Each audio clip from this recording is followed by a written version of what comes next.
think they've just decided to take the entire region down, which I think is very, very stupid. They should have focused on um, hitting what mattered. But they know the industrial game isn't on their side. They know there is absolutely no way. So they're now going on a revenge mission, which is hitting. Now, understand, till 2 hours back, if you'd asked me the same question, I would have said they've been fairly ethical so far, just hitting military targets. But as of this evening, they are clearly targeting civilian targets. The hit on the Palm Jumeirah, the Fairmont Hotel Palm Jumeirah, people were trying to say it was probably a drone that got misdirected or shot down. They've hit an apartment building in Manama in Bahrain. They've hit Kuwait International Airport. Okay, why would you do that? So they're taking their targeting beyond military targets, and it's entered civilian targeting now. Never a good idea. Never a good idea, because then it just hardens everybody else's opinion. Countries that were on the, well, we're not going to get involved in this. Now they have no option other than to get involved in this. Of course, with the Arab countries, they have a very long fuse. They don't retaliate just helter-skelter. But they're not happy. They're not going to do any favors to the Iranians anymore. And whatever goodwill Iran might have had in being seen as, accommodating in the talks and being the aggressee, being the victim, that is gone, because now the Omanians, who were till a few hours back furious with America for, they believed they had a deal. The Omanis are now really pissed off with the Iranians as well. So the last friend they had in the region is gone. This is number one. Number two, the one thing we know, that the Saudi-Pakistan pact is absolute shit.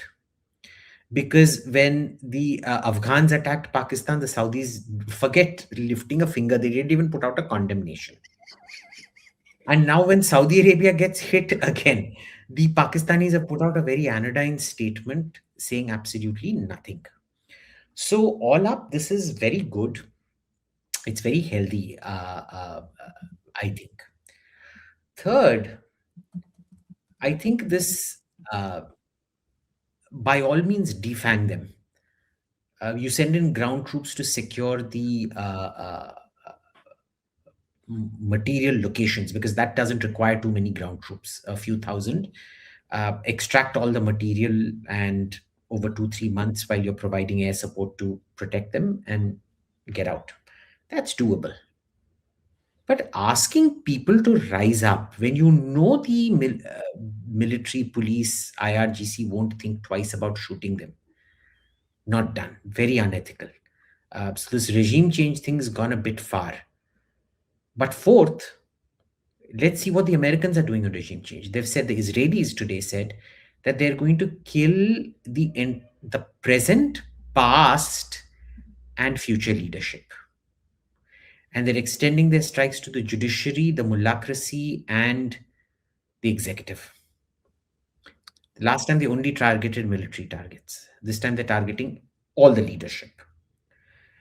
Now, what that means is you will essentially have an Iran shorn of leaders, where I suspect the far, far more radical and indoctrinated Iranian colonels, IRGC colonels, will take over, and they will make it a much, much more radical regime. Remember, this is what happens when you do decapitation of radical organizations. Now, I don't believe the Iranians are as fanatical as the Israelis and Americans say.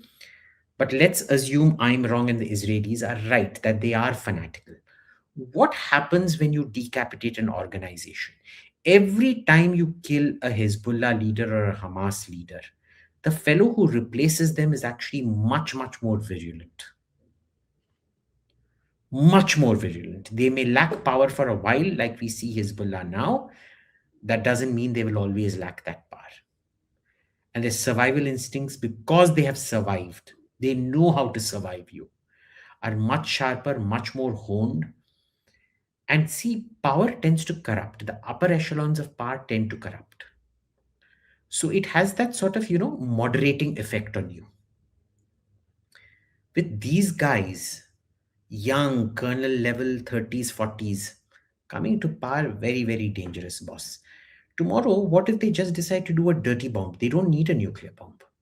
What if they just take highly radioactive material, put it in a warhead, and decide to spray it over the region? With the Saudis, Emiratis, Bahrainis, Qataris, it's mostly desert. But Israel is very urban, it's very green. You imagine a high altitude explosion of highly radioactive material happening even before the intercepts happen. What do you think happens? Um, I don't have a good feeling about this. So like, how does a regime change happen? They have to have boots on the ground. What, they're gonna keep air bombing Iran? Like, how does this happen? I don't understand. You can never do regime change from the air. You need to have, so let's people use two examples of regime change from the air. Well, one is cooperation from the air, the other is regime change from the air. And that is the NATO bombing campaign of Kosovo, where Serbia agreed to vacate Kosovo uh, just based on what, 40, 50, I forget how many days, months of bombing. Definitely more than a month worth of bombing. The second was Libya, where American, British, and French ground forces did not get involved, but there was a good chunk rebel army on the ground which benefited from this thing. Now, you have dissuaded Serbia through airstrikes. You have helped ground rebels uh, take over power in Libya through airstrikes. Regime change purely through airstrikes? No. You need something on the ground. And the thing there is, the military, both the military and the IRGC, they're very loyal to the regime. So they're not going to really be doing anything for you. But like I said, best of luck. Fifth, we have certain interests out here. I'm going to use a chicken analogy. Uh, we want the chicken to get halaled. We want the chicken to get roasted in the oven. The chicken being Iran. The symbol of Iran is the simorg. Do you know the simorg? Related to murg. मतलब ठीक है, कुछ तो होगा उसका. Simorg. It's the phoenix in Iranian mythology. Well, it's kind of like a phoenix, but let me show this to you. Along with the Farvahar, it is the symbol of Iran. Let me show you this.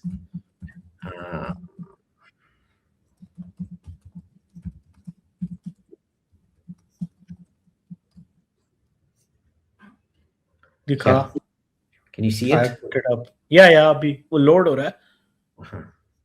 Okay, this is the simorg. Okay. Okay, it's chicken.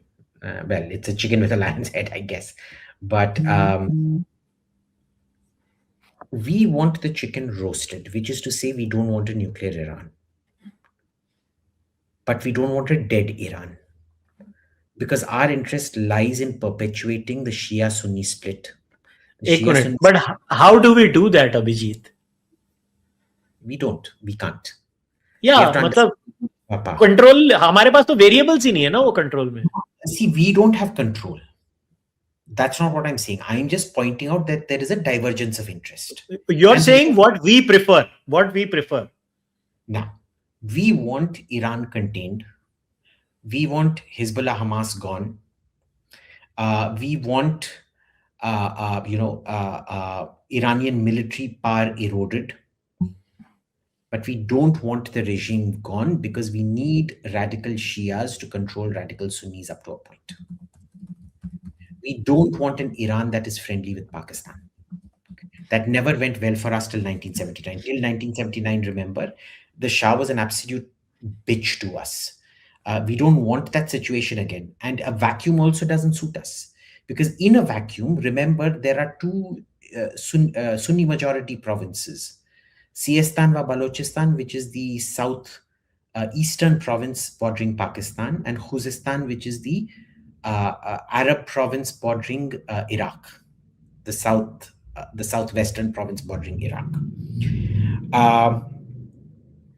The Pakistanis can play a lot of mischief out there if they choose to. We don't want that. Okay. Now, that being the case, we want a chicken that is roasted. We don't want a chicken that's burnt. We want tandoori simurg, not burnt simurg. This is the overall aspect. Okay, 2-3 questions. Do you think the Iranians hitting? Notice they're not attacking the Israelis as much as they're attacking the Shia, the Sunnis, American bases and the Sunnis, because their entire aim is to basically screw the oil supplies, and their only card is a short-term spike in oil rates, which puts pressure on Trump. They could have targeted oil facilities. They're not. They're targeting civilian facilities. So they're clearly not thinking straight. Why would you see those missiles are very expensive? What did you gain from hitting the Fairmont Dubai and the apartment in Manama? That should have been used to maybe blow up some of the offshore, oil facilities and things like that. But they didn't do that.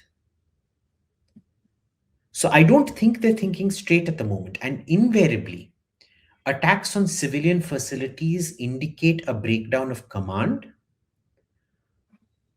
or panic.